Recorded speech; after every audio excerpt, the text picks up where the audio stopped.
Contratos de trabajo, Mario Pasco Cosmópolis, del libro de Guía Legal de Negocios, Invirtiendo en el Perú, editora Beatriz Boza, publicado en 1998, en su segunda edición. Contratos de trabajo, Mario Pasco Cosmópolis. 1. La estabilidad laboral. El rasgo más característico de la legislación peruana en materia de regulación del contrato de trabajo fue, desde 1970 hasta 1995, la estabilidad laboral absoluta, introducida durante el gobierno militar, marcó de modo indeleble todo el sistema de relaciones laborales al prohibir de manera rígida y tajante el despido de un trabajador, salvo cuando existía una causa tipificada como una falta grave por la ley y disponía la reintegración en sus labores de todo aquel que fuera privado en su empleo por decisión injustificada del empleador. Dicho régimen, que tuvo muchas variaciones en sus 25 años de vigencia, ha sido sustituido por otro de estabilidad relativa que sanciona el despido sin causa o arbitrario con solo el pago de una indemnización tasada, mas ya no con la reinstalación del trabajador. Tal cambio solo fue posible en razón de haberse puesto en vigor en 1993 una nueva constitución. La anterior, de 1979, establecía la estabilidad como derecho del trabajador y la definía como la prohibición del despido, salvo por causa justa contemplada en la ley y debidamente demostrada. En la actual, se indica solo que el trabajador goza de adecuada protección contra el despido arbitrario y la nueva ley interpreta que tal protección consiste en el pago de una indemnización suficiente. Las líneas matrices del régimen hoy vigente son las siguientes. 1. El despido de un trabajador debe estar motivado en una causa justificada relacionada con su capacidad o su conducta. El despido, así producido, no conlleva el pago de indemnización alguna. 2. El despido arbitrario, entendido como aquel en el que no se expuso una causa justificada o la expuesta no fue demostrada, determina el pago de una indemnización equivalente al 150% de la remuneración de un mes por cada año completo de servicio o a la parte proporcional por las fracciones de año con un tope de 12 remuneraciones. 3. Es nulo el despido de un trabajador basado en su condición de dirigente sindical o de su actividad sindical, como también la de aquel que tiene o ha tenido una reclamación contra la empresa y el de la madre trabajadora dentro de los 90 días anteriores o posteriores al parto. La nulidad del despido acarrea la reposición del trabajador o el pago de la indemnización si el trabajador opta por ella, así como a las remuneraciones dejadas de percibir. Aunque la estabilidad laboral ha perdido importancia a raíz de esta variación legal, de todos modos debe tenerse presente que subsisten dos grandes tipos de contrato que se analizan a continuación: el permanente o de duración indeterminada, sometido de modo general a las reglas sobre estabilidad, y el eventual, temporal o sujeto a modalidad. 2. El contrato por tiempo indefinido. La legislación peruana nunca contuvo una definición ni menos una adecuada regulación del contrato de trabajo, salvo reglas aisladas en el Código Civil, la Ley de Fomento del Empleo. En lo sucesivo, Ley del Empleo incorporó por primera vez de manera explícita el concepto de que siempre que se brinden servicios personales de manera subordinada y a cambio de una remuneración, se presume la existencia de un contrato de trabajo a plazo indeterminado, es decir, el principio según el cual el contrato de trabajo típico es a plazo indeterminado, constituyendo la relación a plazo una figura típica para cuyo uso son necesarios determinados requisitos. A. Definición de contrato de trabajo. Aunque de modo indirecto el contrato de trabajo es definido en el artículo 4 de la Ley del Empleo como aquel en virtud del cual se prestan servicios personales remunerados en relación de subordinación.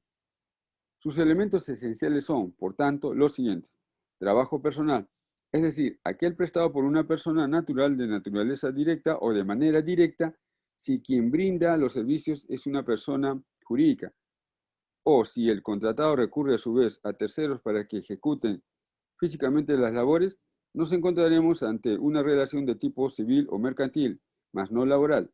La ley del empleo, no obstante, hace la precisión de que tal característica no es invalidada si el trabajador es ayudado por familiares directos que dependían de él, siempre y cuando ello sea usual por la naturaleza de las labores específicas.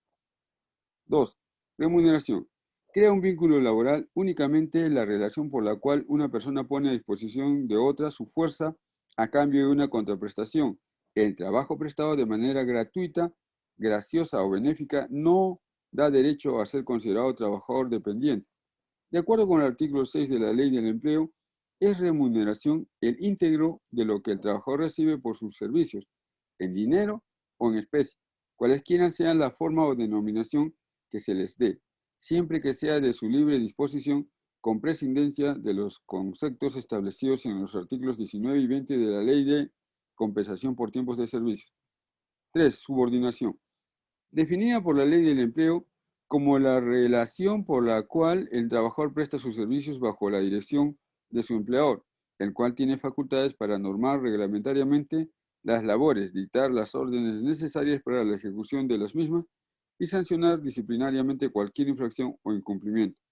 Normalmente, la decisión de considerar los servicios como subordinados se toma en base a elementos como la obligación de cumplir un horario o jornada preestablecida, ser supervisado y recibir órdenes de manera directa, y por la facultad de quien recibe los servicios de variar las condiciones en que se prestan las labores. Esta característica separa el contrato de trabajo de los servicios prestados u obras realizadas de manera independiente. Por ejemplo, por personas que ejercen una profesión liberal de manera autónoma. B. Formalidades. La legislación peruana no exige formalidad alguna para el reconocimiento de la presencia de un contrato de trabajo. Para que éste se entienda celebrado es necesario únicamente que en los hechos se encuentren presentes las características señaladas en el punto anterior. Se requiere, eso sí, que en caso de ser la relación a plazo fijo o sujeta a modalidad, el contrato sea celebrado por escrito y aprobado de manera automática por el Ministerio de Trabajo. C. Suspensión del contrato de trabajo. Hay dos tipos de suspensión del contrato de trabajo por tiempo indeterminado. Aquella perfecta cuando se suspenden las obligaciones tanto del trabajador como del patrono, y aquella imperfecta cuando el empleador debe abonar remuneración sin prestación efectiva de labores. Entre las primeras causales de suspensión destacan: 1. La invalidez absoluta temporal o la parcial del trabajador si impide el desempeño de las labores. 2. La enfermedad y el accidente comprobados. 3. La maternidad durante el descanso pre y postnatal. En todos estos casos, la suspensión es perfecta, en teoría únicamente, pues el empleador queda obligado a asumir el subsidio que debiera corresponder al Seguro Social. Otros casos de suspensión perfecta son: 4. La sanción disciplinaria. 5. El ejercicio del derecho de huelga. 6. La detención del trabajador perfecta, salvo el caso de condena privativa de la libertad, la cual es causal de despido. 7. La inhabilitación administrativa o judicial por periodo no superior a 3 meses perfecta. Si es por más de 3 meses, es causal de despido. Y 8. El permiso o licencia concedidos por el empleador depende de los términos de la concesión. En cambio, en los siguientes supuestos se trata de suspensión imperfecta. 1. El descanso vacacional. 2. La licencia para desempeñar cargo cívico imperfecta y para cumplir con el servicio militar obligatorio, en algunos casos perfecta y en otros imperfecta. 3. El permiso y la licencia para desempeñar cargos sindicales. El tipo de suspensión dependerá del convenio colectivo. Y 4. El caso fortuito y la fuerza mayor. Por otro lado, para que proceda la suspensión colectiva a sola decisión del empleador, es necesario que se cumplan los siguientes supuestos y requisitos. 1. La causa invocada debe existir realmente, tener carácter intempestivo, imprevisible e inevitable y ser insustituible. 2. Antes de determinar la suspensión, solo si es posible, pero con carácter obligatorio, deben otorgarse vacaciones vencidas o anticipadas o cualquier otra medida que elimine o reduzca los daños a los trabajadores. 3. La suspensión debe ser comunicada a la autoridad de trabajo, la cual dentro del 6º día comprobará lo antes expuesto. Si la autoridad verificara que no se ha cumplido cualquiera de los supuestos y requisitos requeridos, ordenará inmediatamente la reanudación de las labores, quedando el empleador obligado a reembolsar todas las remuneraciones dejadas de percibir durante la suspensión indebida. D. Extinción de la relación de trabajo. En cuanto a la extinción del contrato, la Ley del Empleo se adelantó a la nueva Constitución, pues introdujo normas flexibilizadoras y además, por primera vez, reguló en un solo cuerpo orgánico todas las formas de determinación de la relación laboral.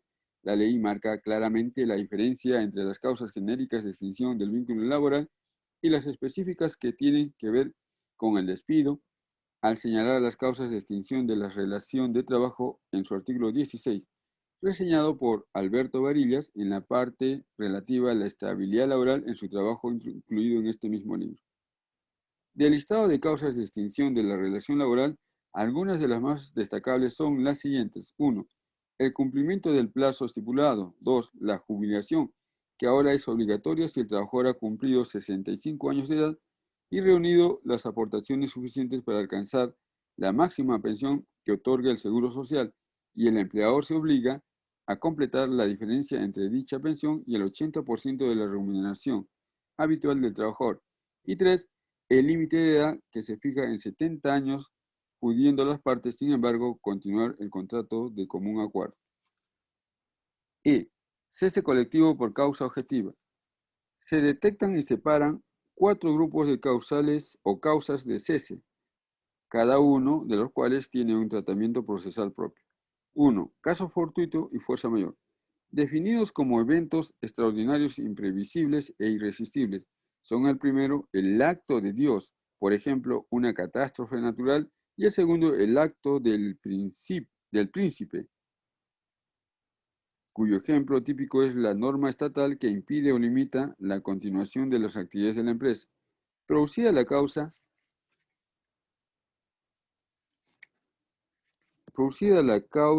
el empleador puede suspender directamente las actividades y las relaciones laborales de manera perfecta. Si el caso fortuito o la fuerza mayor son de tal importancia que impiden la continuidad del centro de trabajo, el empleador puede solicitar la resolución de los contratos de trabajo y luego de una inspección y audiencia de partes resolverá el Ministerio de Trabajo. 2. Liquidación y disolución y quiebra. Declarada la quiebra o acordada la liquidación del empleador, se cursa la comunicación de cese a los trabajadores con un preaviso de 10 días. No son necesarios negociaciones ni trámites previos. Los trabajadores están aptos para adquirir los activos de la empresa, teniendo la primera opción para ello y pudiendo afectar sus beneficios sociales. 3. Causa económica, técnica, estructural o análogo. Por causa económica se entiende la situación de falencia o desequilibrio económico o financiero o de grave desmedro que coloca a la empresa ante la imposibilidad de seguir operando en las condiciones normales. Causa técnica es la motivada en cambios cualitativos de la producción o el trabajo que generan un excedente de trabajadores o impiden la continuación normal de las labores, como por ejemplo la adquisición de nueva maquinaria que requiere menos personal para su operación. La causa estructural se refiere, por ejemplo, a la empresa que se reorganiza, suprimiendo determinadas funciones, departamentos o plazas, también al caso de una que reoriente sus actividades pasando, por ejemplo, de industrial a comercial o viceversa. El caso más típico es el de la llamada racionalización. Lo análogo no tiene definición y requerirá de mayor precisión casuística, mas puede preverse que sea utilizado como causa cuando la empresa se vea atravesando una serie de cambios que razonablemente hagan necesaria la reducción de su fuerza humana, pero que no calcen con ninguna de las situaciones antes descritas. Para este conjunto de causas se requiere autorización previa para el cese colectivo, iniciándose el procedimiento con conversaciones con los representantes de los trabajadores y un dictamen técnico del Ministerio del Sector o de la CONACEP, el cual sustentará la reducción. 4. Reestructuración patrimonial. La reestructuración patrimonial de la empresa está sujeta a la ley de la materia, Decreto Legislativo 848. 3. Los contratos temporales o sujetos a modalidad.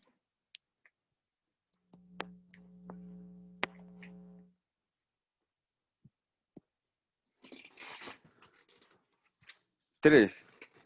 Los contratos temporales o sujetos a modalidad.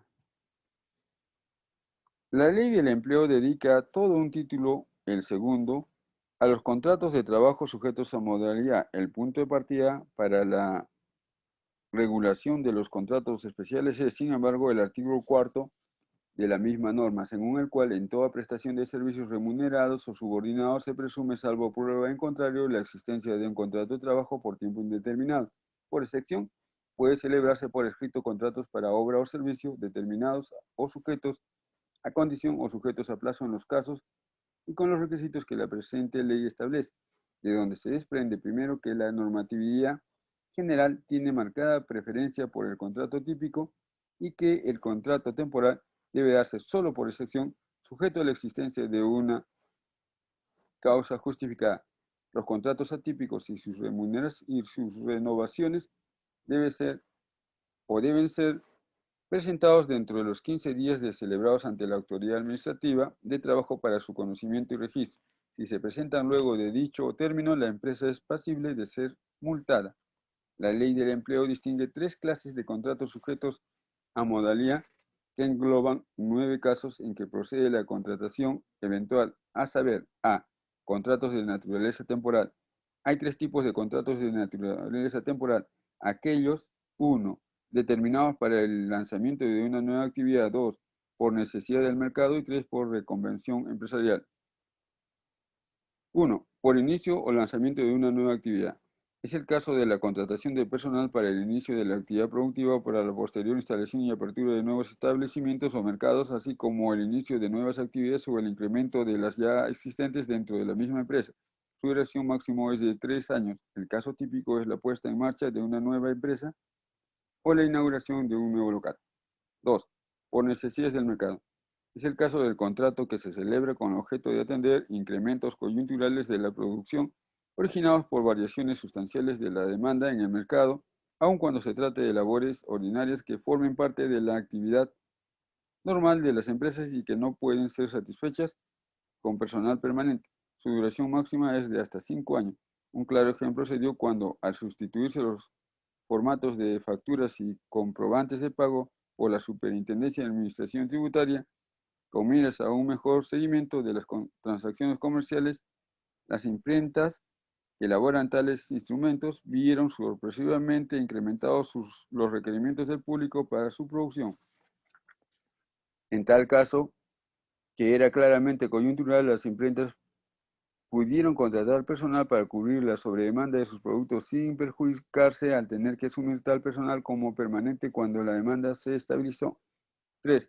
Por reconversión empresarial. En el caso de contratos celebrados en virtud a la sustitución, ampliación o modificación de las actividades desarrolladas en la empresa, y en general toda variación de carácter tecnológico en las maquinarias, equipos, instalaciones, medios de producción, sistemas, métodos y procedimientos productivos y administrativos. Su duración máxima es de 2 años. La adquisición de una nueva máquina, por ejemplo, puede autorizar la contratación temporal de personal especializado que la opere y que se encargue de adaptar su uso a las necesidades específicas de la empresa. P. Contratos de naturaleza accidental. La ley distingue 3 grupos de contratos de naturaleza accidental. 1. Contrato ocasional o accidental.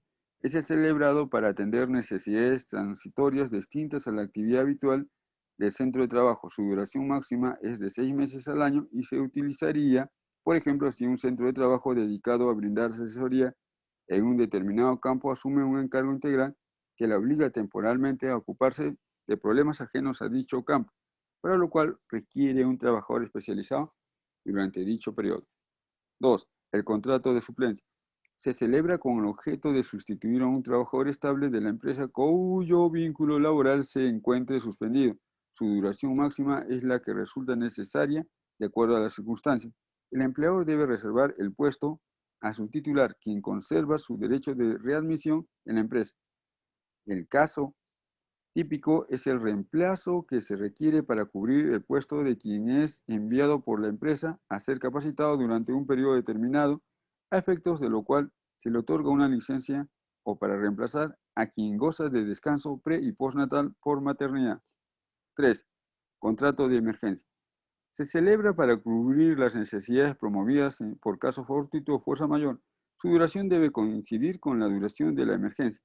Se celebrará, por ejemplo, cuando un accidente o catástrofe natural daña equipos de una empresa, los cuales tienen que ser reparados.